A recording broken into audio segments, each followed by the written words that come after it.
the Heed the Call podcast are gearing up for their crypto bro phase. It's time. It's time, and it's can't miss. Check out Hawk Tua. Worked out for her. Nobody even knows where she is anymore. Welcome to Heed the Call. Championship Sunday preview. Dan Hanzus here with Marc Sessler and our wonderful Thursday regular guests, Jourdan Rodrigue and Michael-Shawn Dugar, with Justin Graver on the ones and twos. What's up, gang? I was recently in Arizona for the Cardinals game, and my homie bought a house out there, and I went to his house the night before, and we were just talking. He's into crypto a lot. Spent like 2 hours talking about it. It's fascinating stuff. That's why that intro made me chuckle. Were you me talking about gambling, Mike? Not quite. I am familiar. Like my homie's dad like retired in like 2017 because he hit on a bunch of Bitcoins, which is really when I was like, wait, this stuff is real. But I hadn't really had another intimate talk with someone who was like, I mean, he has all of the apps, all the investments. He's doing well too. Good for him. Good for the crypto bros. I'm not in that phase though. Mark, there's I don't like think it went so well for Hawk Tua though. Like I thought she got into some hot water with her. She accidentally, I believe, stumbled into a massive fraud scenario. Like crypto is like one of those like topics. What a surprise! Yeah, it's unfortunate for me because there seems to be a kind of a broad spectrum where people like start talking business, and I just like it turns into the Charlie Brown adults, and it's like wah wah wah wah wah wah wah. I just don't know what's going on. It's like, oh yes, that's some good crypto. Yeah, you should good investment. Or any type of business talk, or while we're here, like, oh yeah, it's the northwest corner. Like, how would I know where the northwest corner is? Like, I'm more like Jared Goff in that sense. We in many ways we are children, and we understand that. Like our entire business venture is being run essentially by your very skilled wife who understands economics and money. Like you and I are like. I feel like a mentally damaged individual when it comes to, adult things. So mentally damaged. That's a different direction though. This is Championship Sunday coming up. How about that? There we go. We're all going to be mentally damaged when we realize that after Sunday, there's only one football game left, and it doesn't come for 2 weeks. It is Super Bowl 59. So today will be the show where we do a deep dive on the Final Four of the NFL. That hasn't taken on any sort of momentum. I've been saying it for several years now. The Final Four of the NFL season. I guess it's protected IP in a lot of ways, so I should just back off. But the NFL gobbles up everything else. Why can't it take that? Do you think it's you? What? It just hasn't caught on. Do you think it's you? I think that plays a central role, perhaps. Part and parcel. And we'll stop down at the midway point of the show to catch up on all of the news in the NFL, and there is a bunch, including a new hiring of, my favorite football team. What could possibly go wrong? But let's get into it. Let's dig in. Gravy, how are you, buddy? Doing well. Thanks for asking, Dan. The Final Four is actually trademarked by NCAA college basketball. We tried to use it in a bracket thing I did at Fox. And we were told you cannot even write Final Four anywhere on your graphic. You cannot use the words Final Four on the podcast.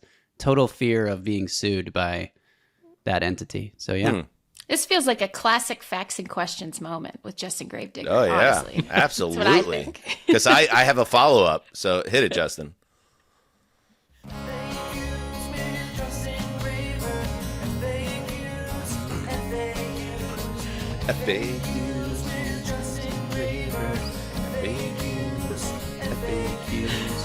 FAQs means facts and questions. FAQs means facts and questions.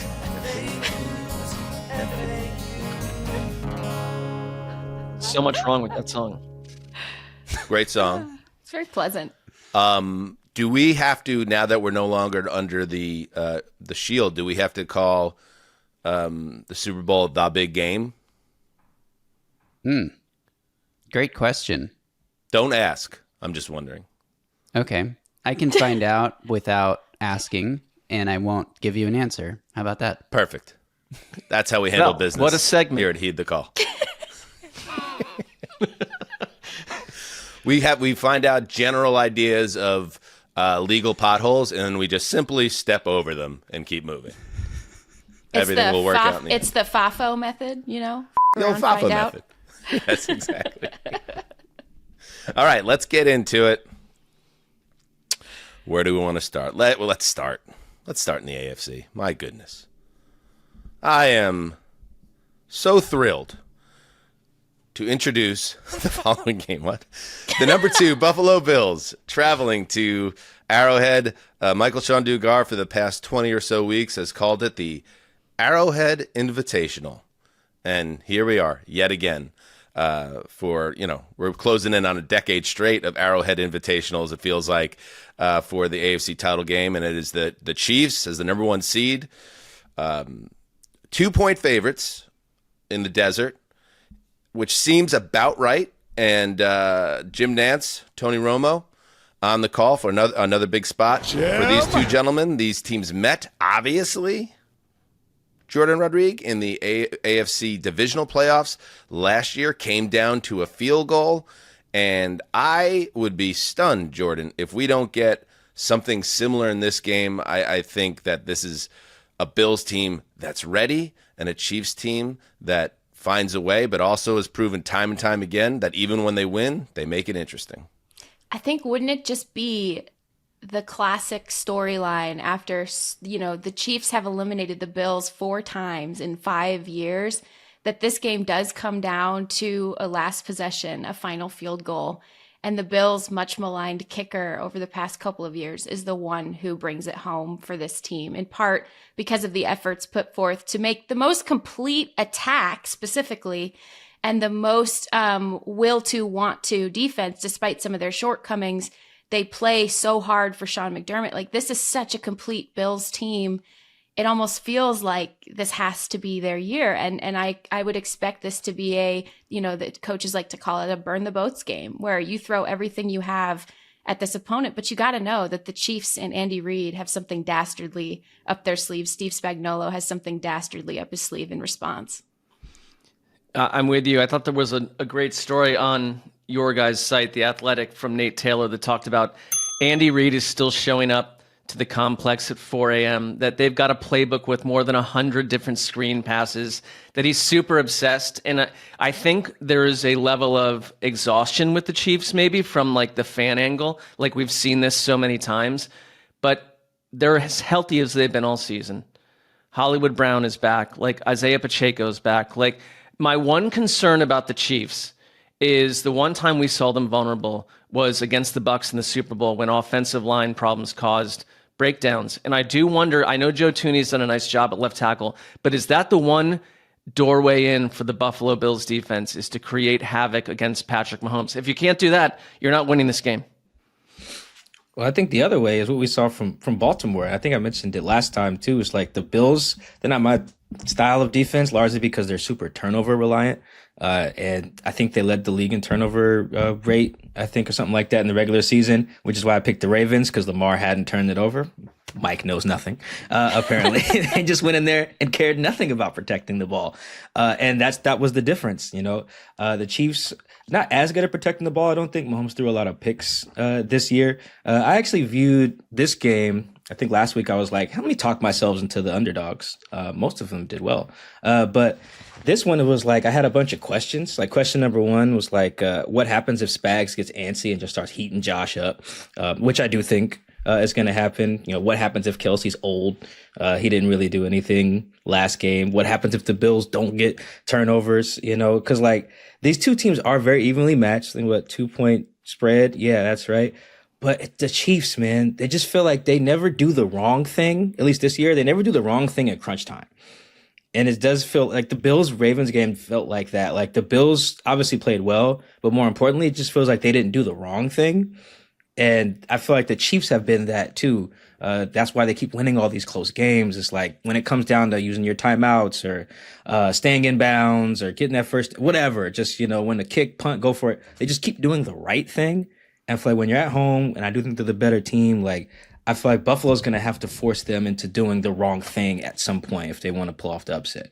And I want to dig deeper into a great point that you made, Mike, because the Bills are asking themselves the same question. What happens if Spags decides to go like full like evil villain in a superhero movie, Steve Spagnuolo, and starts blitzing and blitzing and blitzing? You know, that was super successful last week. You know, of the 17 blitzes they sent per next gen, 8 of them were unblocked. And that was a huge difference in why they just, you know, had their way against the Texans. That was a major difference in an inability to defend those blitzes. But the Bills are one of the best teams in the NFL right now at specifically scheming against the blitz. Now they have Josh Allen, who's a cheat code for so many different things, but specifically looking at the structure of their offense and all of the outlets and the solves and like the hots that they've built in to protect specifically the quarterback from having to go on the move every single time when a free rusher is coming. They have chippers built in ways that they had not before. They have little outlet passes and quick game going, flush and run, or designing these different pickups and chipping help that these players are really communicating well on. This offensive line is just really playing incredibly well and has, I think, gone a little bit under the radar among some of the top groups this season in the way that they can get so mean and nasty at the right times, coached by Aaron Cromer, and also, you know, the way that they communicate with each other. And that's a big factor in how well they are specifically scheming up against the blitz. They have the 4th lowest pressure rate allowed against the blitz this season per next gen.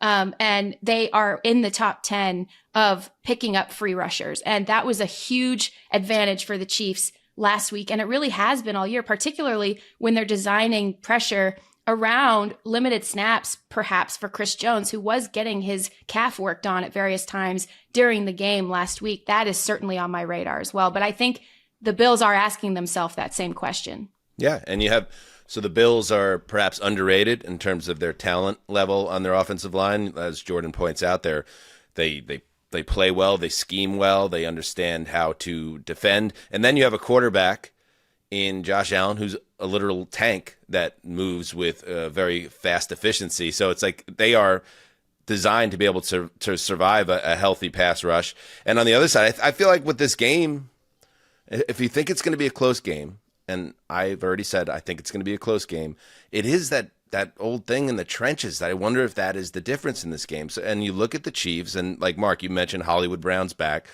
You have Mr. 4-2 or whatever it was, Xavier Worthy at the combine. So you have that speed element downfield, blah, blah, blah. You have DeAndre Hopkins. The problem is when you have Joe Thuney playing out of position, and he got beat up pretty good last week, and then you have Juwan Taylor, who is a problem for this team, who not only struggles with penalties, he is a below average tackle. I feel like one of the reasons why you're getting Travis Kelce, so involved is Kelce just has that extra gear in the playoffs. It's just a thing. And also like Mahomes doesn't have time. Like he doesn't have time right now. And I wonder, like the last time we saw Mahomes get beat, badly in a game is that Super Bowl against the Bucs. If that could happen in this game, if he could end up getting beat up in this stage, and if the offensive lines end up playing a major role in deciding this game, it feels like a one category where it's a double check mark for the visiting team. I wonder if we get like the Gregory Rousseau game, the Von Miller game, like guys like this that just show up in a big moment here.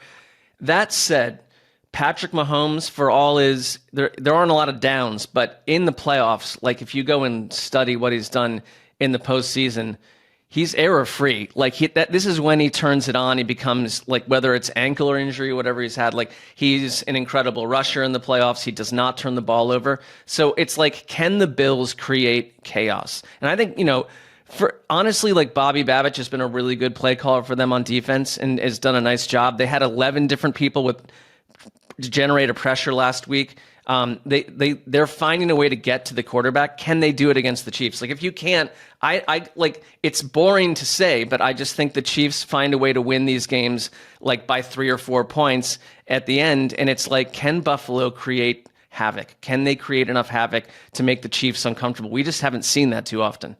One of the other questions I have is what happens if KC is content being meticulous, or methodical, I guess is probably what I should have wrote. But the Bills play this like shell defense, and they're like, all right, you don't throw it over our heads. You got to walk it up and down and do right every snap. And the Chiefs are like, sure, great. I think they were the least explosive offense in the league, the Chiefs were, which is kind of funky to say, but they're just very comfortable going horizontal, taking their time, little screens to Worthy, checkdowns to Noah Gray, Kelsey, maybe a 3rd and 5 conversion to D-Hop, but like they don't need to bomb it on you. They're just very comfortable doing right up and down the field. As long as this Taylor guy doesn't have him in 3rd and 20, right? Because of a holding call or a false start or something. If that doesn't happen, they're very comfortable kind of playing the Bills game, which is why then if the Bills have to be like, all right, we got to get the ball out of 15's hands, and they start getting out of character, quote unquote, then I think they could be in trouble too. So I feel like there's a lot of questions, but a lot of them ultimately for me kind of come back favoring Kansas City. And on the subject of 15, let's talk about Patrick Mahomes, who is very popular in the news cycle, or unpopular, depending on the viewpoint here. He came out of that win over the Texans, a figure of controversy because of the 2 unnecessary roughness calls that benefited the Chiefs. Also the little sideline dance that trying to apparently pick up another flag that led to some pointed criticism from Troy Aikman and everybody else. It's kind of led to a bit of a tipping point, it seems, as Mark alluded to, with where people stand with the Chiefs as they're attempting to be the first team ever to go to 3 or win 3 straight Super Bowls. Here was Marlon Humphrey, fresh off a difficult loss in the playoffs, just keeping it real, keeping it 100 here. I have no reason of saying this other than being a hater. I respect this. The Bills or whatever NFC team got to beat the Chiefs. We can't let them keep getting away with this. Oh my God, he's dropping the Jesse Pinkman line from Breaking Bad. Gravedigger. I love putting Justin on the spot. In a big spot. Championship Sunday preview. Oh no. He's got his brace on the right hand. It's affecting his trigger. You can't keep getting away with it. And yet he can. So, of course, Patrick Mahomes, nice job, Justin, was asked about the so-called preferential treatment from officiating and what it means to him or what it doesn't mean. Let's hear it from Patrick. As far as fair whistle, not a fair whistle, does it feel to you like you've gotten protection or anything like that from officials that it's not around the rest of quarterbacks in the league? I don't feel that way. I mean, I just try to play football at the end of the day. The referees are doing their best to call the game as fair and as proper as they possibly can. And all you can do is go out there and play the game that you love as hard as you can and live with the results. And so for me, it's to go out there, play hard, try to do whatever I can to win the football game, and then live with the results based off my effort and the way that we played the game. And so I think that's what we preach here in Kansas City. Well said. Well stated. Perfectly buttoned up, Jourdan. Yeah, I think I'm more of a, it's the system that's flawed and not the player and not the way that the players can sometimes use human error on the official side to specific advantages. And I'm not saying that Patrick Mahomes is intentionally out there like psychologically manipulating people or anything like that, but it is a flawed system. It is human error that we're so often reliant upon, and this like fake like sentiment from the league that it would simply take too much time to actually give us better looks at all of these things. The league can't even fully staff adequate camera angles at every single football game, despite the fact that it wants to play football every single day of the week. So I think that, we got to start a little bit higher up, in my opinion. And I think that if you're going to be the greatest of all time, there are some optics questions that you have to answer at times. Like you have to really think about what certain optics of in-game actions look like. And in that case, when Troy Aikman was really frustrated and vocal about the sideline, sort of the run out of bounds with the little extra movement by Pat Mahomes, I think that that's where the optics part of it comes into play. But in terms of exploiting the system that exists, I don't see anything wrong with quarterbacks doing whatever they can to exploit a system that was created that has not been updated by the governing bodies of the NFL, and that probably should get a closer look this season. All right. Well, how about this, Mark? Yeah. Is it possible that all this discourse, and a lot of it critical of the NFL as well, obviously, could lead to the game being called a little bit differently than we've seen with Patrick in the biggest game of the season. I do think the NFL, and it's, the offseason is truncated enough where it's hard to change everything you need to change, but they do seem to want to get away from things that optically look wrong to a child watching football, like certain rules that just don't work. When we all are in a tavern or a bar and something makes the entire room sway a certain way, we're like, that doesn't seem right to us. Like, I do think the NFL wants to get away from that, but I'm with Jourdan that, like, it's not Patrick Mahomes' fault that he can take advantage of the way that the rules certainly exist at this point. Can I just ask a question? Like, do we really think the refs want Patrick Mahomes and the Chiefs to win more than another team? Like, that to me, from another angle, feels a little absurd. It's a bit of an absurd scenario. It's just that Patrick Mahomes is better at taking advantage of some of these rules than other quarterbacks are. I mean, I just don't think that there's a group of referees like, we want the Chiefs to win this game. I don't. To your point, it's not. Why would the NFL be like, we need the Kansas City franchise to stay on top of the world? Like, business wise, it probably doesn't make a lot of sense either. Anyway, that's our little detour. And why not throw up another Marlon Humphrey tweet while we're at it, just so we can discuss it. This is from a year and a half ago. I love him. Was today a year old when I found out the Titanic was real. What? That's wild, low key. What? Oh my God. I mean, the treasure. Titanic thing is funny, and he's a young guy or whatever. But like, we were young, and when the Titanic sank, we were kids too. You should know that. But I like it. That's wild, low key. Don't you learn that in most school systems at some point? I thought so. How did we find out about it when we were? I mean, I didn't need Leonardo DiCaprio and Kate Winslet to teach me about that. In fairness, he didn't get that.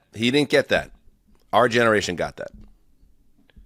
Okay, but all I'm saying is that it was introduced to me at some point in the school system, I believe. Well, but you learned about it the day after it happened in your class, Mark. So rim shot. Wow. Well, bang! Got him. It was just in the news cycle for me. Mark is a 400-year-old vampire. Breaking news. All right, any other thoughts on this game before we make a prediction? Yeah, can I just complain about something really quick? of course. Our last 10 minutes on Marlon Humphrey? No, I love realizations like that. My homie just had one about like the whatever movie where never mind, it doesn't matter. The movie where old girl, they get switched and it looks like she has a twin in the movie. I can't remember the name of it right now. The Parent Trap? Yeah. He was like, yo, she don't got a twin? Classic?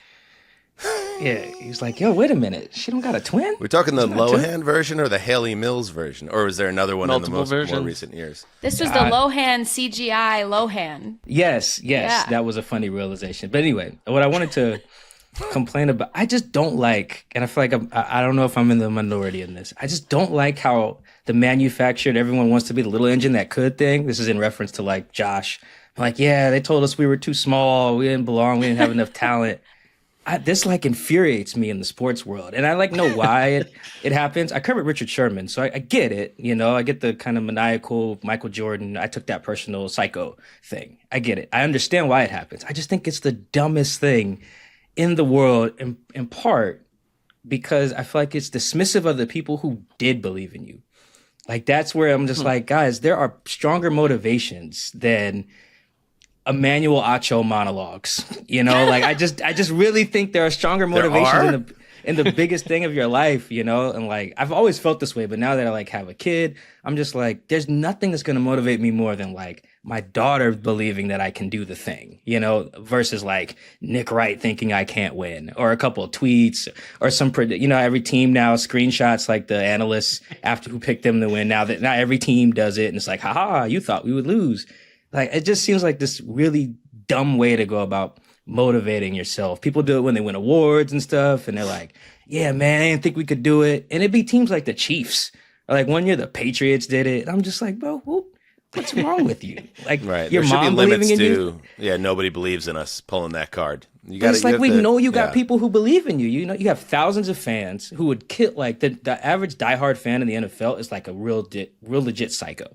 Like face painted, bare shirt in the cold. Like, there's going to be naked Kansas City Chiefs fans or shirtless ones in there. It's probably going to be 12 degrees. If you're the Chiefs, I don't want to hear, oh, man, they didn't think we could get back here. No, man, there's some fat white guy right now with the dressed in red, painted chest, nipples yellow to match the uniforms. He believes in you. Yeah. Do it for him. Don't do it because someone told you guys that someone picked the Bills. You know, I just hate that. I feel like it's dismissive of the people who believe in you, whether it's people in your hometown, your fans, your teammates, your coaches, your kids, your wife. Those you should do it for them, not the first thing out of your mouth when you win shouldn't be, yeah, they didn't think we could. It should be appreciating the people who did think you could do whatever the thing is. Okay. Thank you for coming to my TED Talk. That was very nice. Oh, Mike, we need more of that. I want more. I got one rant now, and I want more. There's only so many things I'm super upset about, but that's one. You know we need more? Because we got to come together as a country. We need some, like, shirtless black guys, Mike. We don't have shirtless, like, black guys, like fat guys in the crowd ever. You never see it. Yeah, it's very rare. Yeah, no, we are usually clothed, body paint, not usually a thing. Yeah, I do know why that is, but yeah, we don't get it. We don't get it much. I don't think we'll get it in Kansas pasty City. whites. That is correct. Yeah, the paint works for the white physique in a way that's different. Does it? I mean, that's what they're trying to sell. It stands out more for sure. Yeah, yeah. Yeah.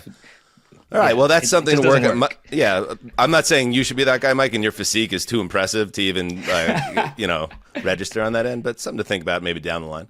All right, let's pick the game. I have been saying this. I can't turn back now because I know the reality of the situation here is that the Chiefs always find a way, right? And we're used to it. But I've been saying it since November that I think this is the year they get picked off. I have circled this day. In particular, AFC Championship game. If the Ravens would have advanced, I thought it was going to be the Ravens' year. If the Bills advance, I think it will be the Bills' year. I think it's going to be a close game. I think it comes down to the very end. I got the Bills by a field goal, 23-20, getting back to the Super Bowl for the first time in 30 years. Sess. Well, yes, I think I'm wish casting here along the same lines as you. The only loss the Chiefs suffered with their starters in the game was against the Bills this year. And I just feel like it's time for us to see this happen. So I'm going Bills 27, Chiefs 24, and in a classic, I do this all the time, and once in a while it's true, but in overtime. It must be. A Cess Dog prediction must end in overtime. All right, so that's 2 for 2 Bills. Jourdan.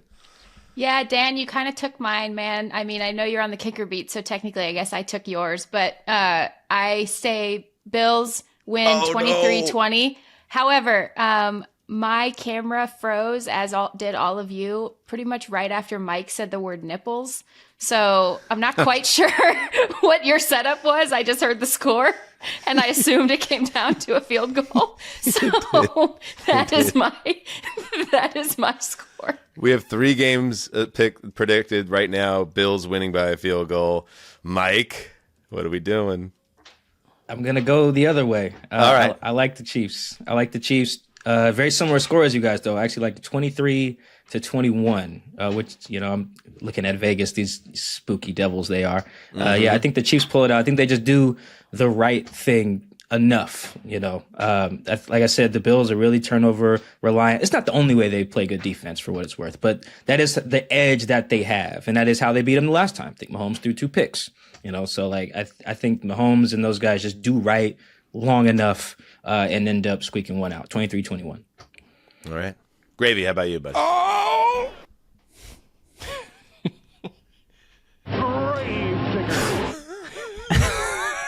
Everything's like 2 wildly beats. Inappropriate, Justin. I also picked am up what picking you the did there. Chiefs. Okay. I think the Chiefs are the Chiefs, and if you pick against them, do so at your own peril because they've proven us. Yeah, they've shown us why you shouldn't do that for That's 7 fair. straight years now. I know. I got more on this in my fearless prediction. All right, let's take a break. And when we get back, we'll get caught up on the news and then hit the NFC title game. Stay right there. Wow, the college football season is over. The The NFL will be there soon. Can you believe it? Time really flies. But guess what? The NBA season is in full swing, and Underdog has tons of fun ways to get in on the action. We're talking nightly NBA pick'em slates, discounts, and promos aplenty, and you can even play against other users with daily tournaments and private drafts, where Underdog is giving out over $100,000 every single day. So scan the QR code on your screen to download the Underdog app, or sign up with the code HTC, that's us, and new users can receive up to $1,000 in bonus cash when they deposit for our U.S. audience only.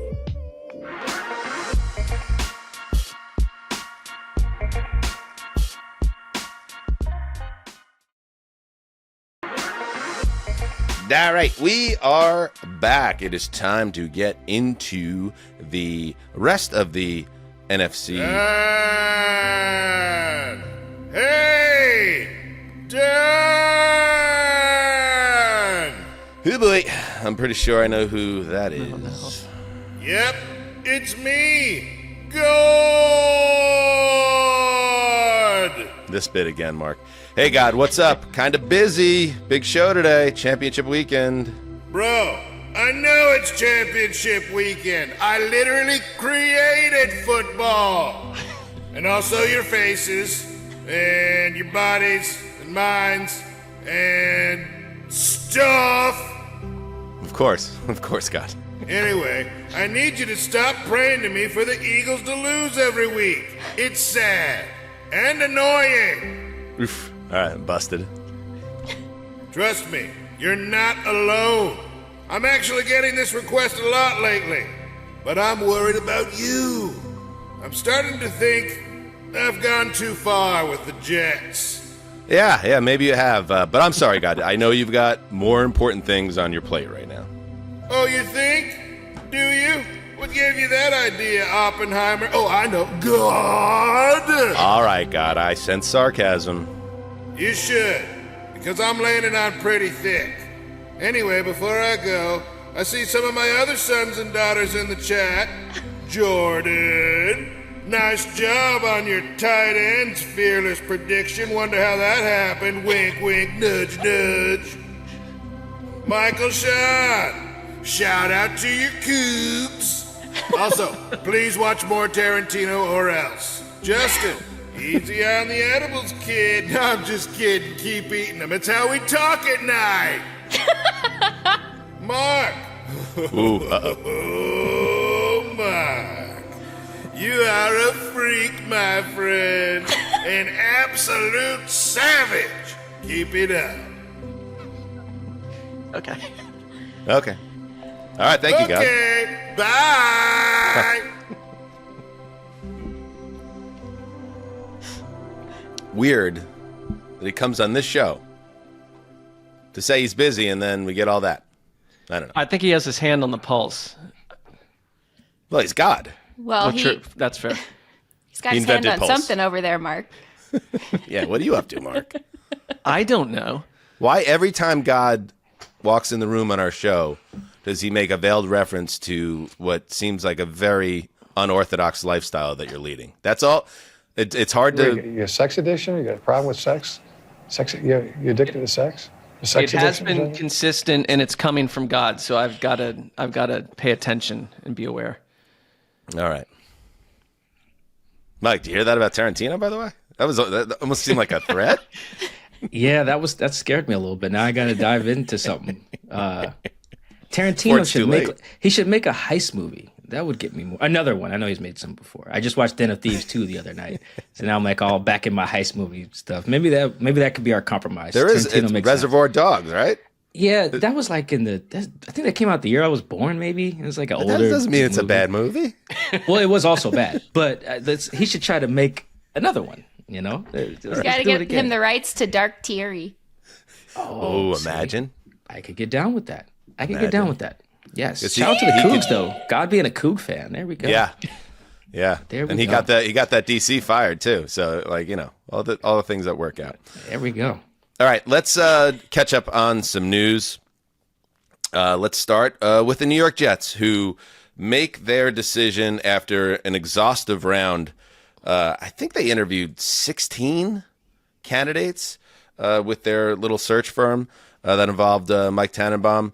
And some weren't even coaches; they were just civilians. They weren't even all coaches. I actually got a second interview with the Jets, but in the end, it is the guy that I think a lot of people connected the Jets to from the beginning. It is Aaron Glenn, the defensive coordinator of the Lions. So yes, the brain drain is real in Detroit. They lose Ben Johnson, their OC, and Aaron Glenn, their DC, just days after their shocking playoff ouster. So this is a move that comes with, as a Jets fan, optimism because what the Jets needed, from my perspective as a fan, was a guy that could come in that is a culture setter, and you hear all that about Aaron Glenn, that he's a guy that commands respect, former first-round pick that played forever, then got into the scouting side of the game before becoming a coordinator, and he is a guy that commands respect, knows how to run, how to get people to buy into his messaging. And this is crucial to me, a guy that wanted to go to the Jets and wanted to be part of the solution of fixing what this is, which is a mess. So I like that. There are also marked downsides, which I understand, which is this is like the fourth hire in a row or a third hire in a row since Adam Gase, where they go first time head coach that's a DC, and it's like, okay, your offense is always bad. Maybe it's time to change it up again. But I'm willing to give this a chance. I'm not going to pound the table and say the Jets are fixed now, but I like the hire, and I have a feeling, reason to be optimistic for the first time in several months about the Jets. I would say briefly, you needed to get a coach and a person and a human being who wanted to be part of the Jets. And he's got Jets DNA, running, like going through his bloodstream. And I think that from that angle, there is a reason for optimism. There's a lot of evidence that he can relate to players, jazz up a roster. I think the Jets, it's about player development. They've got to develop players. They've got to... It seems like there's 4 or 5 key pieces on the roster that don't really want to be there right now. That's got to change. That's got to evolve and grow. And so, usually these things, like, talk to me in 2 years, because there's a Jets angle to this too. It's the organization. But of the people they could have gone and hired, like, he fits the best. And I texted you yesterday, like, I'm arrow up on the hire. I think it's a positive hire. I don't feel great about it, Dan. Mostly not because of Aaron. It's mostly because I don't know if you can set a culture when the culture is just like inherently bad because of ownership. Like, because I don't think like Robert Saleh wasn't that. I think Robert Saleh, culture setter too, like good leader. There's just things about that organization, a lot of which the homie Zach at The Athletic, who does great work, has written about extensively. Him and Diana Rossini, who also does great work for us. Like, every time I read something or listen to them talk about the Jets, I'm like, oh, they're going to be bad forever. I remember I was talking to those guys when I went up there.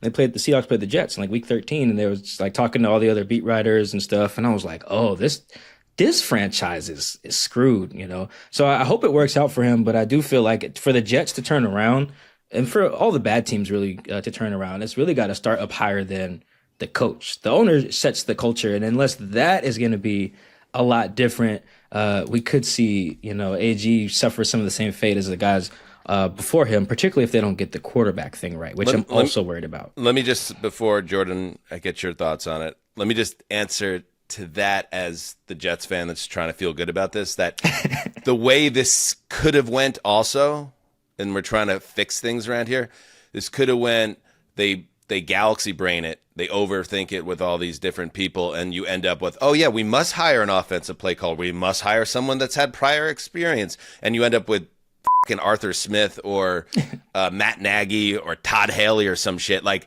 which that would have made me furious. Glenn represents to me, although in some ways, they're repeating the same mistakes. I like that they're rolling the dice and maybe they hit on someone that's special, and he can be that guy that changes things. I get the Woody thing, but there's only so much that you can control, and that's not something you can control. Aaron Glenn is overqualified for this job. And what I mean by that, when I say that, is he has a holistic, ecosystemic, organizational experience. He knows about every piece of an organization and has been inside those rooms as well as on the field coaching and developing players. And he has been able to, A, create an expansive network in doing so, and B, understand how all of those pieces have to click and fit together.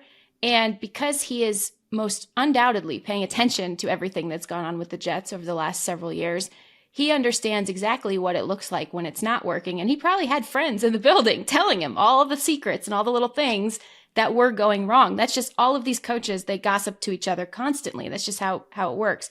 And so I think that he has an eyes wide open understanding of exactly what it is that he is taking on. And I think this is the right hire. And I hope for his sake, because he is a hell of a coach, a great mind defensively, and also has a great mind for talent and being able to get the most out of people, whether it's coaches, whether it's moving on from mistakes and then acquiring different people, overhauling what is wrong and what needs to be fixed. We saw that in real time over the last several years with the Lions, and connecting with people. I hope that this goes well for him, and I hope that he gets the support and the collaboration and the partnership and the not just open support, but the behind the scenes, that's a leaky building. I hope he gets the support holistically that anybody who is really passionate about wanting to make things right in that building should have. And I hope he gets that. I like this hire. I hope the next move is they go and they get McVay's passing game coordinator as the OC. Nick Caley. Yeah, and then the next move would be, I guess, to hire a GM. I'm a little apprehensive about you're a first-time head coach, and then if this Lance Newmark fellow is basically Aaron Glenn's guy, then it's just Aaron Glenn running the entire organization. Now, that seems like a lot on the man's plate for a first-time coach, but listen, this shit only has to work once. Come on, just once. It could have been worse, Dan. They could have done two things. One, they could have just went on the subway and just interviewed people and just said, hey, do you want to coach the Jets? And then pick someone. Or B, they could have hired Rex Ryan again. Like those were easily ways that then they'd be screwed. Todd Haley, Arthur Smith, Matt Nagy, Rex Ryan coming back. Everything was in play so this feels almost professional. And all I could say is I hope they finally got this one right. And spinning to the Jaguars now, because I like Robert Saleh, the man, and he looked the part, and he was very good on one side of the football, and we saw what happened when the Jets dumped him after week 5, what happened to their defense. But he was not a good head coach. He was just, to me, it's just not for him. Maybe he'll get better if he gets another chance. The fact that the Jaguars might be willing to hire Robert Saleh immediately coming off the Jaguars might be a bigger mess than the Jets. So you have that team reports that Saleh could get that job now. At the same time, we're learning that they finally come to their senses, I guess, and fire Trent Baalke, the GM. And, Mark, this all seems so out of order right now. And it comes at a time where very likely some of the head coaching options that they wanted, Ben Johnson, for example, looked at the Baalke setup and said, I don't want to go near it. So now to make the firing just makes it look like your house is not in order more than ever. I'm with you. I don't know if Baalke and the Khans had a certain type of relationship that allowed him to be, not judged correctly. But I'm trying to think of another GM where you've heard so many people, and it gets to us, the messaging comes to us that they just don't think he was a good person, that he's sort of a problematic individual. And you hear that in different ways. And it's you've completely botched this. This was a destination spot for Ben Johnson, I thought. I really thought this was where he would wind up going. And they completely botched it by putting someone in the way that made it an undesirable location for other coaches. We talked about bad ownership on the Jets. That's just bad ownership. And I'm a little surprised because I always thought the Khans were progressive and had a way of looking at the organization and the growth of the NFL in a certain way that seemed forward thinking. And this was completely the opposite. And I think you've probably lost out on major candidates because of it. I think that the Liam Cohen thing was this is speculation and connecting dots with some background, not reporting this, but like I think the Liam Cohen thing was a bit of a bucket of cold water on just what was had to be so clear on this process, because I really like Liam. I covered him. I know him. I think he's a great coach. But in some cases, some might think that maybe he's a year away. Not necessarily the Ben Johnson situation of turning down the big job, and understanding with Liam that there was going to be some development time, like there is with any head coach, but maybe he's a year away still after rising through the ranks as quickly as he did. And to have somebody who maybe is in his career say, actually, no, I'm going to stay. And by the way, whose agent once played for the Jaguars and knows the owner and knows the organization. And to have that be sort of like, you know what? This is a huge opportunity and a great place and a great friendly market with a great quarterback to onboard into being ready as a head coach, and to step back instead. I think that's a huge like wake up call for somebody like Shad Khan, who maybe it just took him actually seeing the reaction from all of this with Baalke. Justin, I did have one for you specifically. I'm not going to try to do it in your voice, but I hear your voice in my head right now. No, can you please try to do it in Justin's voice? Can you please? Okay, this is a compliment, Justin. Okay. Oh, God. Shad Khan made a decision, and then he walked at Baalke. Am I right? Oh. Holy God. I'm sorry. Look at you. You're so talented, Jourdan. I'm sorry. Like, if I had my eyes closed, I would have maybe thought. I'm sorry, Justin. I'm sorry, listeners. Do not I'm apologize. going to go walk into the ocean. It was wild. Justin, your thoughts on Jourdan's analysis / impression? Great impression, better pun. I loved it. Great job, Very nice. Jourdan. Thank you. All right. I can't even remember. Did you actually ask him a question?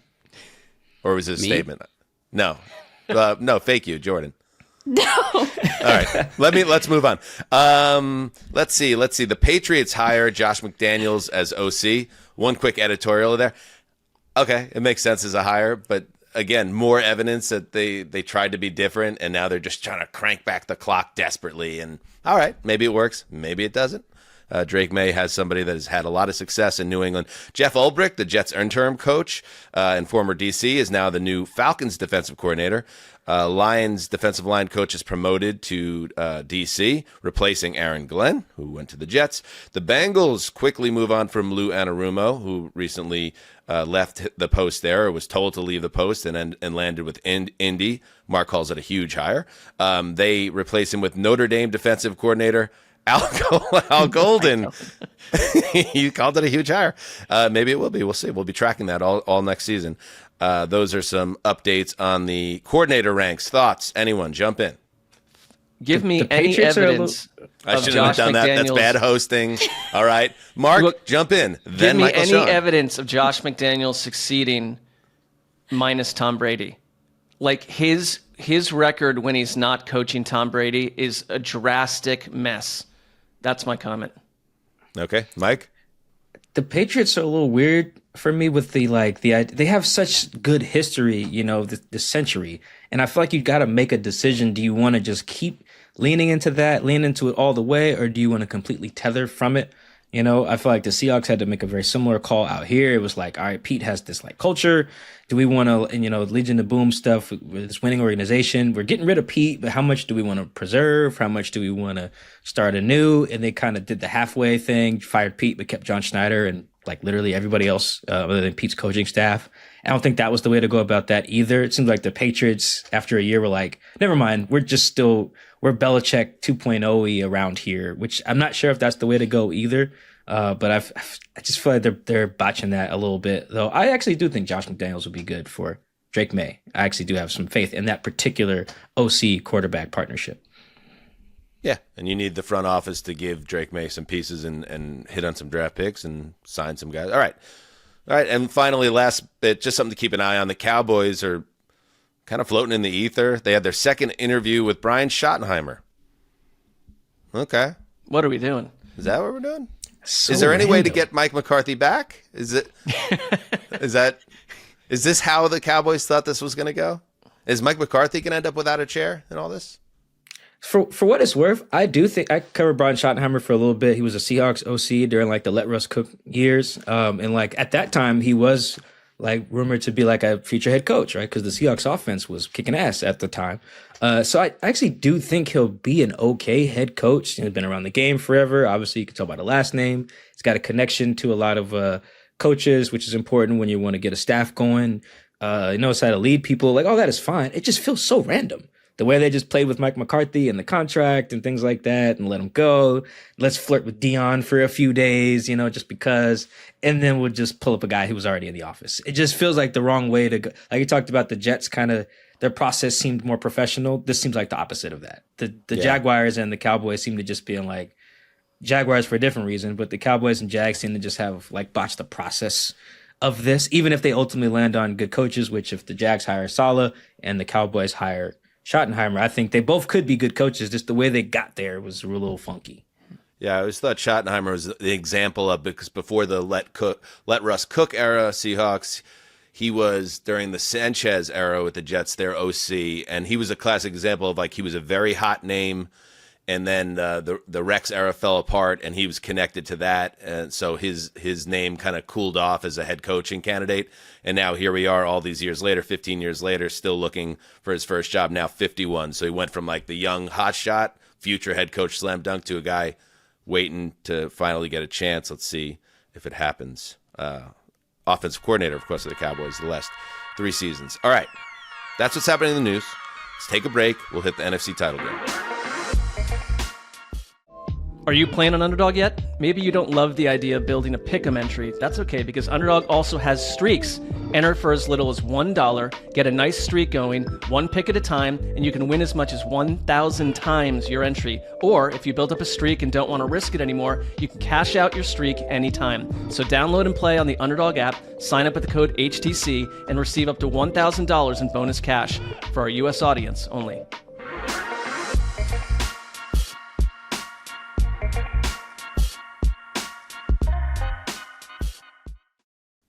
Hey, we here.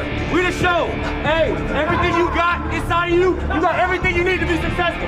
No reason to be fearful, no reason to have anxiety, because everything you need is inside you. We live a great life. But listen here. When this money gone, when this fame gone, the only thing you really got is your name and your reputation. What they gonna say about your name? What they gonna say about your reputation? What they gonna say when they turn that film on? I know what they gonna say about me. I'ma ride out. They gonna say we some dogs, man. Let's get it. See who you say you are, man. Yeah. 1 on 3. 1, 2, 3. Let's go. Oh man, I want to run through a fucking wall. I want to hire Terry McLaurin as head coach of the Jets. that was incredible. Scary Thierry speaking in the tunnel before the NFC divisional playoff. Stunner over the Lions, and they are the Commanders, the one team that sticks out like a sore thumb, because you got a number 1 versus number 2 seed in the AFC. In the NFC, it is the number 2 seed Eagles. Now with home field advantage hosting, yes, the number 6 Commanders.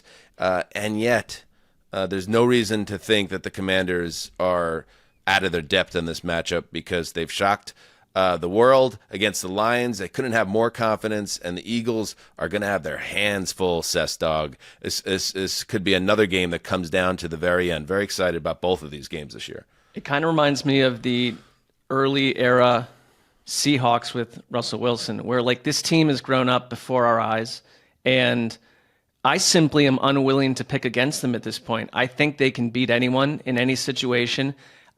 They were so well schemed last week against Detroit. And I think like Cliff Kingsbury is one of the bigger stories in the entire league right now, because I think he was largely dismissed and viewed as old news. And he's coached this young quarterback in this offense in such a way. I guess the question for me is what version of Jalen Hurts they're going to be dealing with. because I think Hurts has been just banged up. He's had a concussion. He's got lower body injuries right now. Like, where is the knee and what version? Because if you take Jalen Hurts, the running quarterback, out of this, they are a very limited offense outside of Saquon Barkley, because he's thrown for less than 200 yards in the playoffs. So it's what version of Hurts, and then can anyone's actually stop Washington's offense? Like, they to me just seem like they want to be down by a touchdown or 10 points in the fourth quarter just to show us they can do it again. Well, Vic Fangio and the Eagles gave him the business a couple of times, and that was they've split games, I believe, this season. But Vic Fangio was one of the teams that did give the Commanders offense the business, and then part of, it was a tough contest both times. And with Jalen Hurts, one of the things that drove me crazy, just from an objective perspective, being there last week in Philly, first of all, one of the coolest environments I've ever seen in my entire life. Jalen Hurts was so much more banged up than it looked like on the broadcast or the All-22 when I went back and looked, because a lot of times on those angles, you can't see the limping on the sideline, the back and forth, some of the maintenance that he's doing. And Kellen Moore can see that. And I was pissed. I was like, Kellen Moore is losing his GD mind because he's dropping him deep despite the fact that he's banged up. And you have to preserve your quarterback for the very end to use all of the tools in the toolbox with this quarterback. And I think that just forgetting that you had more games likely ahead of you was just malpractice in that regard. And so I think that you do need to find a way to maximize Jalen Hurts as a runner. You do need to weaponize the entirety of the Eagles' run game against the Commanders' defense that has played so admirably but cannot defend the run. And that's where I think some of these big differences are. It's just that Jaden Daniels is playing, first of all, so clean and so poised, and he's making the correct throws, and he's not rushing or forcing passes. He's setting things up very meticulously and very efficiently, while also being such an explosive passer and explosive when he does decide to cut and run, that I do believe that the Commanders are going to score a lot of points in this game. And I think the Eagles will too. And I think that these teams are going to give each other all they've got. And we're just going to see, I think, just the max version of both of these groups on offense and defense. Yeah, Mark, I'm glad you brought up that Russ season, because this does feel like that a little bit too. I mean, Bobby being there makes it like a much cleaner parallel. Also, the Commanders are employing a ton of former Seahawks, including their head coach, their linebackers coach, I think their special teams coach, Nick Ballore on special teams, their long snappers are former Seahawk. It's like Seahawks East over there. And Russ is probably the only other quarterback. I don't have all the rookie years in front of me, but like his rookie year, his playoff run was actually really good. They were 30 seconds away from getting to the championship round. Russ had 450 yards in the divisional round at Atlanta, and then the Legion of Boom smoked the lead with 28 seconds left or something like that. Or we'd be talking about him having played in the championship game too. That's how nails Jaden is playing right now. This game is kind of funky to me because I was like, I rewatched both of the games. You're right, Jourdan. They split. Jaden went crazy. He had like 5 touchdowns passes in the game in Washington, and then they lost the game in Philly. But like, I wonder, this really might come down to, like you alluded to, Dan, who gets the ball last? Like, I feel like if Washington gets the ball last and they need to score, curtains. This Jaden dude is just cash. Like, he was 4th in dropback EPA in the fourth quarter this year, just completely just clutch. The top 5 actually was Lamar, Jalen Hurts, Baker, Jaden Daniels, and Josh Allen. Shows you how important that is for your quarterback in the playoffs. The difference is Hurts he had like 86 dropbacks in the fourth quarter, didn't throw much, which makes sense. And I think if Philly, though, has the ball last and they need to bleed the clock like they're leading, then it's also curtains. You just give it to Saquon a bunch, and then it's over, So, and also a note on that fourth quarter thing with Jaden, he's really only thrown 2 real fourth quarter interceptions this year. One of them was on a Hail Mary, so I'm excluding that. So 2 real ones, both against the Eagles. Like, if he does mess up, Fangio can get to him. He can get to him. So, yeah, this will be – I really think, this is coming down to the wire. There's some other matchups that really matter here, too, for the Commanders. I think how often they get Terry McLaurin involved is going to be important. I think he had 1 catch in the loss and then, 60 yards and a touch in the win. And he had that touchdown on Quinyon Mitchell as well in the rematch. And I think he's going to play in this game, too, so it's going to matter. But, yeah, I really think which quarterback or which team can really operate late better is going to win this one, obviously. And I think that favors the team with the rookie quarterback. I mean, what a story that would be. By the way, when you look at the Eagles, I could see it being a shootout. Like Jourdan, you're saying you think points could be scored by both. There's also, like, if Jalen Hurts is really, really banged up, and that's great insight that he offered, that he was just struggling on the sideline, they might be hiding. Like, he might be barely able to play in this game. Can he finish this game? We don't know. Like, what is going to be the version of Hurts? And if he is really compromised, then it becomes an even more exaggerated version of what their offense has become in Philadelphia, which is very like Saquon, just waiting for the dam to burst. And to Barkley's eternal credit, there's, for me, in like my football viewing like history, and no disrespect to you, Justin, because Derrick Henry is incredible also and had a 2,000-yard season. But like the Adrian Peterson season of 2012 was the only other year where I just felt like I was watching greatness at another level, where it's like it doesn't matter what this other team does, he's going to get his huge play that changes this game. So I think that will happen. I think Barkley will get his 150 to 200 yards rushing, but is that going to be enough if the Washington offense is really humming? And then you look at the coaching staffs. Like I think it's interesting they announced the coach of the year finalist. By the way, Sirianni, what are the Eagles now, 17-2 or whatever? Not even a finalist in coach of the year among 5 different candidates. Well, you've got to be thrilled. I think a lot of people see what I see, but I heard 14 from wins, God. Dan. 14 wins, not a finalist? Come on. God essentially warned me to shut up about the Eagles, so I'm going to for the next couple of minutes. But like Vic Fangio is nominated as assistant coach of the year, as he should. So if Fangio can do some things against the rookie quarterback, I know he's a very special rookie quarterback, but if you can cook him up, Jourdan, a little bit and put Washington in some difficult situations, and then Barkley gets what's his, that's how the Eagles win. I just don't see Jalen Hurts being a big factor once again, which is typically very hard to get to the Super Bowl when your quarterback can't make a play anymore, but they might have the right combination with defense, coaching, and a very special running back to pull this off. Yeah, and it's almost like you're looking at that 2 weeks of rest period too. You're like, okay, like I said earlier, burn the boats game and then heal over 2 weeks and get it done. But the couple quiet matchups that I think are really interesting about this, and Vic Fangio related as well, is Jalen Carter has been just electric all season. Mark, I know you've mentioned him a bunch of times on the various shows. And Sam Cosmi is one of their best players up front, Commanders' best players up front, and he's not going to be there.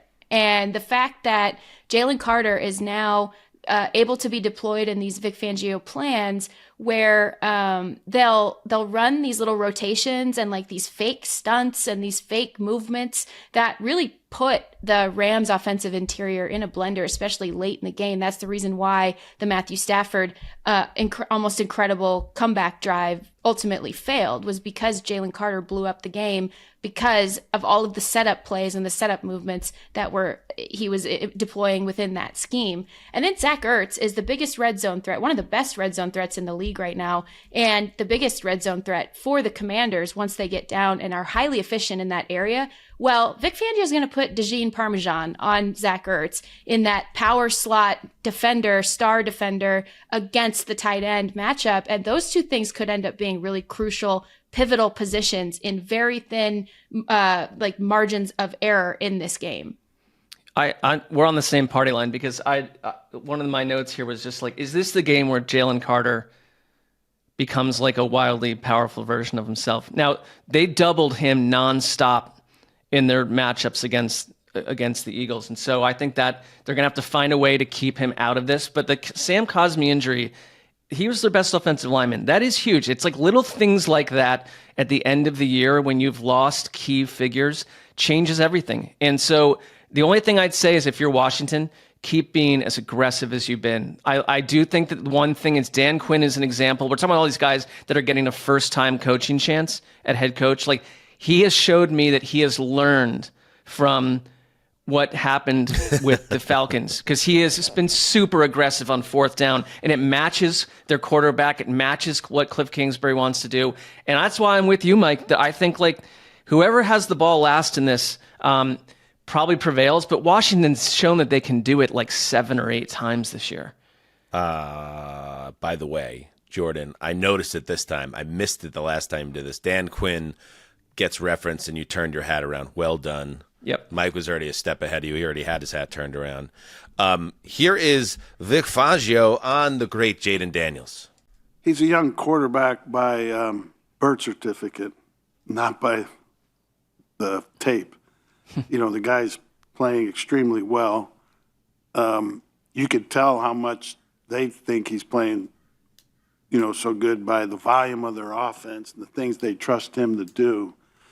And he's come through for them in a big way. And he's tough to handle.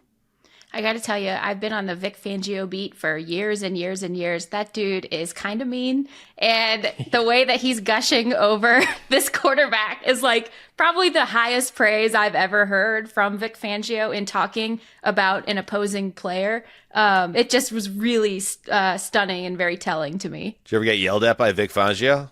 Well, at the Super Bowl, Go ahead, Mark. Well, I was going to say, when we went to multiple Super Bowls and you're spending all week covering both teams, and I've never encountered a grumpier individual that I attempted to sit down and talk to than Vic Fangio, and I kind of loved it because it's like he's just being who he is. But this was a grumpy individual.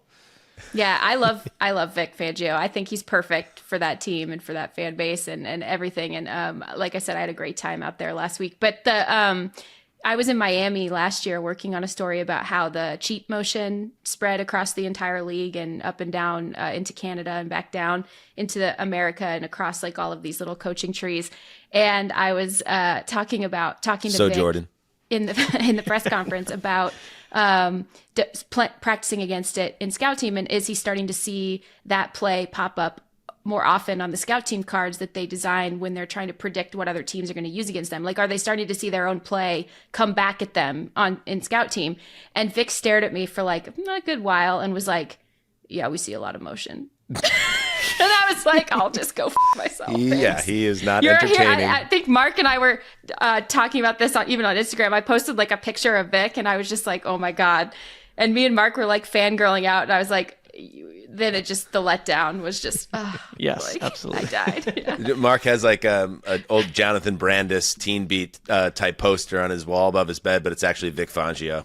You're correct. Sitting by the pool at the Pro Bowl in 2014. Above my bed, correct. Really sordid stuff. All right, let's pick this game. I'll start. Listen, I know we don't get what we want typically as football fans, and I know all of South New Jersey is unhappy with me and much of Pennsylvania, but I don't care. It's time to give us the matchup we want. I already told you Bills are going to get by Kansas City. Let's make this a really special story. The Commanders find a way. And good news for you, Eagles fans. If my prediction is wrong, which is 27-23 Commanders, not only will we be celebrating another trip to the Super Bowl, which would be 3 in a decade, which is pretty damn good, you get to bury me. You get to put me underground, and I will apologize on the Sunday night show for being a dick. So you get all of that and more. It's like a Price is Right showcase for Eagles fans.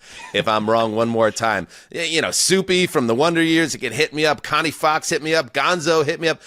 Tell me why I'm an idiot, and I'm cool with it. But I am not predicting the Eagles. Don't forget that I'm an asshole.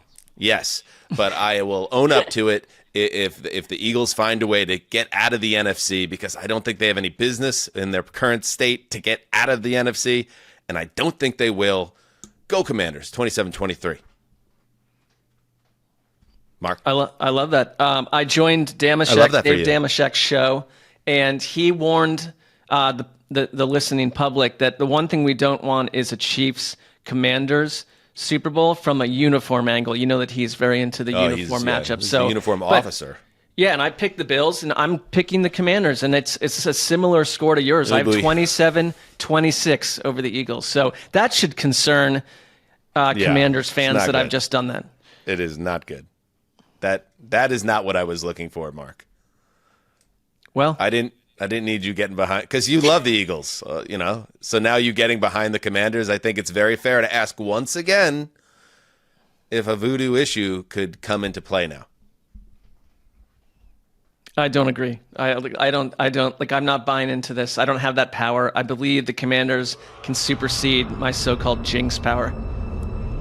But it is concerning. Man, what a huge Sunday for narratives. Mike. I actually think points are going to be this should be hard to come across. That Eagles defense is just loaded, man. With they get Mitchell back, Coop, hashtag deceptive speed, DBs, Ed Reed, Blankenship, Gardner Johnson, Slade turning the clock back like that, finding an all-pro linebacker out of off the scrap heap and Zach Bond, like Fangio. I think the Eagles defense has the edge. I would like to see AJ Brown actually play in one of these games in the playoffs. That would be nice. I don't think he's played in either of the two games. And I think he's important here because the last time they played Washington, he went off and Marshawn Lattimore just could not guard him. Multiple DPIs in that game. I think AJ scored in that game too. So I like the Eagles 20-17. I think just the overall strength of their roster ends up being the difference here, whether Jalen can feel his knee or not. Though it'd be cool if the Commanders won. I'd be really happy for Bobby Wagner to go back to a Super Bowl. I think that would be really cool. Yeah, I think it's been like, if they go back, depending on what day the Super Bowl is, it'll be almost like 10 years to the day of the time Russ threw the interception in the Super Bowl that they lost. So that'd be pretty cool if he gets to get back. If the Eagles win, that'd be cool too. Shout out to the homie Clint Hurt. He's the D-line coach for the Eagles. That'd be cool if his team got it too. So I don't really care who wins, but I am picking the Eagles. Yeah, Mike, I love that you brought that up because based on talking to you too for many years now about the Seahawks, Bobby was one of the people who tried to hold that locker room together, right? Like he was one of the people who tried to keep even when all the defensive players and everyone was so shattered and so angry after that. So I do think I would love to see that for him. All-time great dude, all-time great player. But I'm picking the Eagles. It came down to something a little bit more simple for me. I think their best offensive strength, which is Saquon Barkley, is better than the Commanders' biggest defensive weakness, which is stopping the run. I do think Jaden Daniels is going to give us an absolute show. And I think he's going to get his points and plenty of them in this game. As much as I love the Commanders and I've loved them all year, they were my games I can't wait to watch multiple times early in the season. But I've loved the Fangio defense more. And if Kellen Moore decides that he won't lose his absolute GD mind this week with some of his calls, I do think that the Eagles can win this game. I'm going to pick the Eagles 31-28. And thank you, Eagles fans, for the genuinely awesome hospitality last weekend. Very nice. Absolutely. Well done, everybody. Yes, Justin. Can I pick the game as well? Mark? He's Titans 30, Commanders 12. No, the Titans are not playing in this. I mean, it's fair for you to wonder whether to chime in because I did ask for your AFC prediction. So yeah. It only makes sense to get your NFC. And yet I will let Mark decide. I would like you to make a pick, Justin. All right. You are cleared. It's a go for the Gravedigger. Thanks, Mark. Dan, I don't know if you remember our amazing segment, the Super Bowl Contenders Draft, but at this moment, you and I are the only ones left alive. You have Bills Commanders. I have Chiefs Eagles. How about that? There's been a meme circulating, the meme of the character on a road and one Mark path is so mad that he decided to let you talk. What is happening? I can tell. One path is sunshine and happiness, and it's a big fun castle, and that's Bills Commanders Super Bowl path. And the other path is a dark, scary terror castle thing with thunderstorms and lightning and scariness. And that's the Chiefs Eagles Super Bowl. And I feel torn between rooting for my Super Bowl picks because I want to beat you and rooting for what the rest of America wants, which is the happiness path. But I'm going to pick the Eagles. I do think if Jalen Hurts' injury pops up, that could really change things. But it's really hard to predict something like that. So I'm going to predict the Eagles win a massive shootout, similar to what we saw in Commanders-Lions last week. Eagles 38. Commanders 35. All right.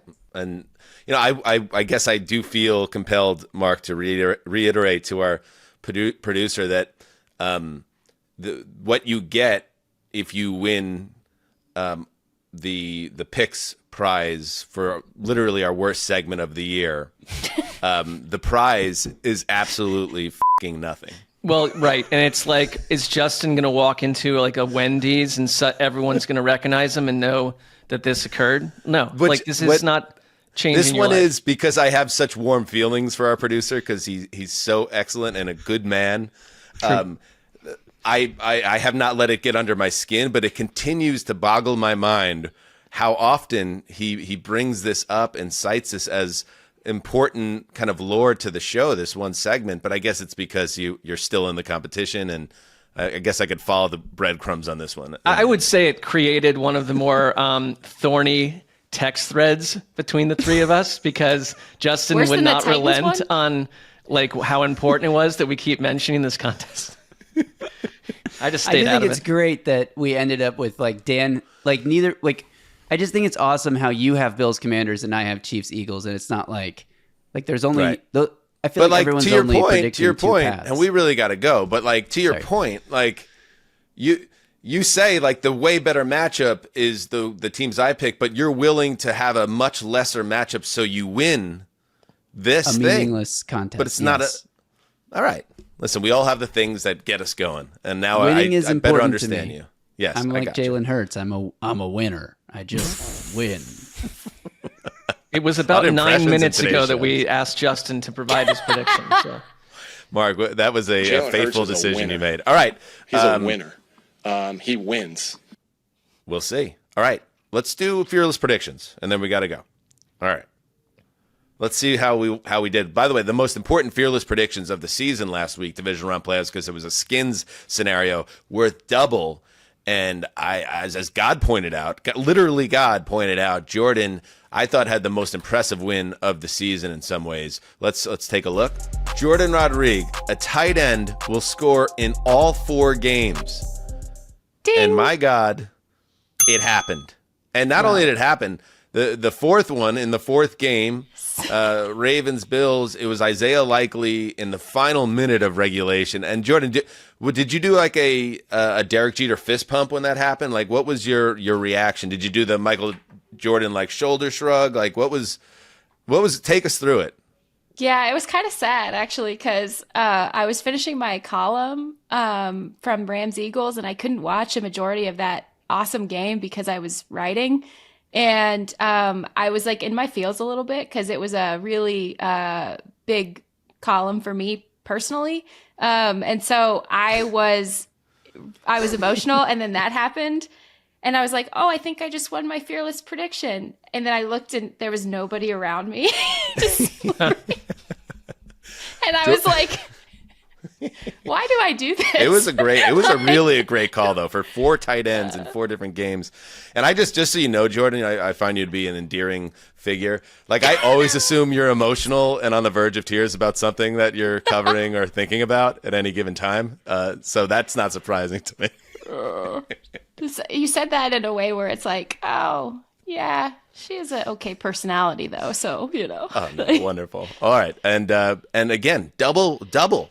So we went into this competition. Let's see that board again, Justin. That puts Jourdan all alone in first place. Yeah. Wow. Michael-Shawn Dugar. Commanders Lions will feature at least 9 fourth quarter conversion attempts. How many did we get? We got 6. Yeah, fourth down conversion attempts. So okay. Yeah, we got 6. Would have had a 7th, but that's where the Lions had 12 men on the field. I think they gave them a free one, but that would have only got us to 7. I think the Lions went for it like 3 times on the final drive. We were almost going to get there, but yeah, it fell short. Good prediction though. Yeah, tough one for Gravedigger. Saquon Barkley goes over 150 scrimmage yards, which he got, but he had the Rams upsetting the Eagles. They nearly did, but they did not. So Gravedigger takes the L. Connor picking for the Cess Dog. Chiefs fans react to bad call against KC, but Texans finish with more penalties than Chiefs. Intricate. Did not work. Sesslerian.